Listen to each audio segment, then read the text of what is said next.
মানুষ যখন আল্লাহকে পেয়ে যায়, হ্যাঁ, মানুষ যখন আল্লাহকে পেয়ে যায় তখন সে দুনিয়ার আসল বাস্তবতা বুঝতে পারে, দুনিয়া কি জিনিস।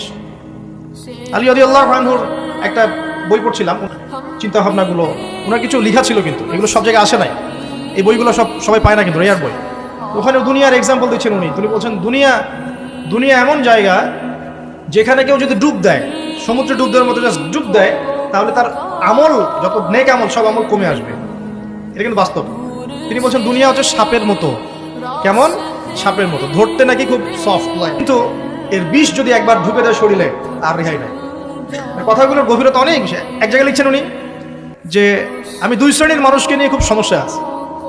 এক শ্রেণী হচ্ছে যারা জাহেল আবেদ, মানে ইবাদত করে, অনেক ইবাদত করে কিন্তু জাহেল। আর এক শ্রেণী হচ্ছে যারা ব্যক্তিত্বহীন আলেম, এদেরকে নিয়ে আমি সমস্যা আছে। আলেম কিন্তু কোনো ব্যক্তিত্ব নাই।